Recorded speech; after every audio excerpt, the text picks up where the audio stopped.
Hi everyone, I'm Monica Taylor, and I'm back today to share with you two very simple cards I made using resist papers. I love working with this product. It enables me to work with all of my fun distress inks, and they make just amazing cards in no time at all. I'm working with a 12 by 12 paper stack from Recollection, and this paper stack has some amazing paper to choose from.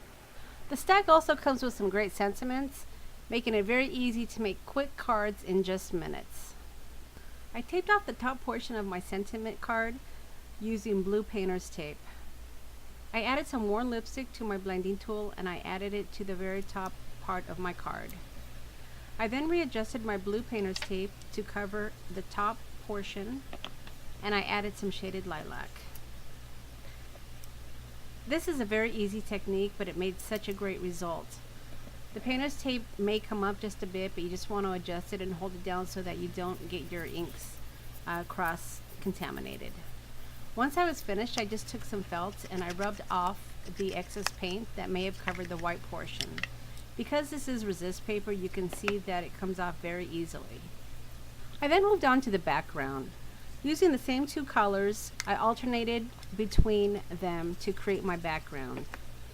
The resist paper created somewhat of a kaleidoscope background, and I just love the effect that it created.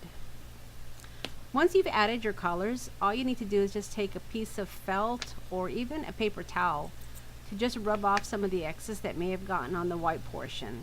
It comes off really easily and it creates a bright, fun, colorful card. Using my tape lighter, I matted it onto some purple cardstock. And then I was ready to add it to the base of my card.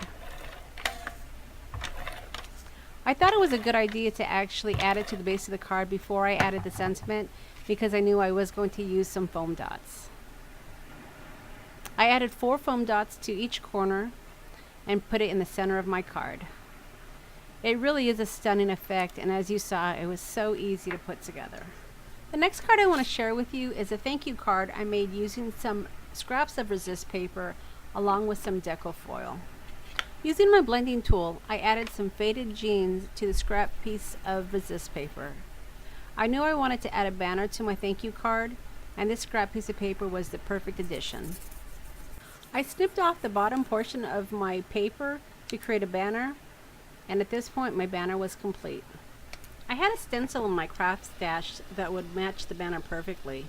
So instead of using some resist paper for my background, I decided to create my own background using some white cardstock and my stencil. Now I don't typically wear rubber gloves when I'm crafting, but I was finding blue fingerprints on everything that I touched. So since I was working with white cardstock, I thought it was a good idea to go ahead and put on the rubber gloves. Once I was happy with the shading, I matted it to some blue cardstock, and at this point my card was almost finished. Using some white foam dots, I popped up my banner on the top left-hand corner of my card, and now I was ready to add my deco foil. Now if you recall, at the beginning of the video I said we were going to make a thank you card, but when I actually went back to pull my sentiment from my adhesive rub-ons, I realized I didn't have another thank you.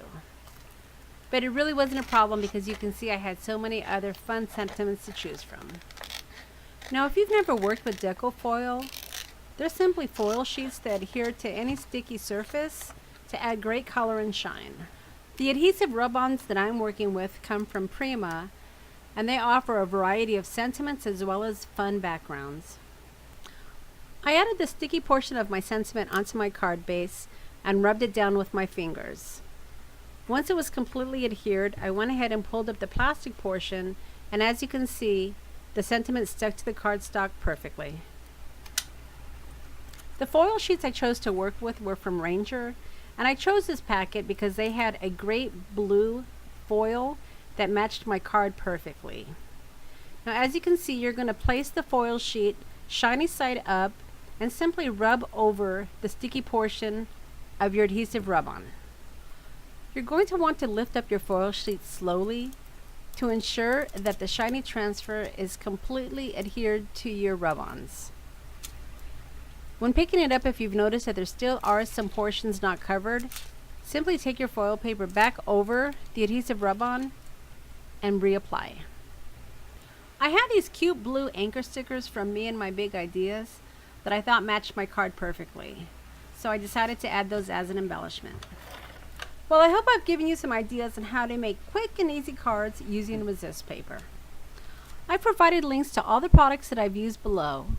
I would love for you to subscribe to my channel, and thanks for stopping by. We'll see you again next time.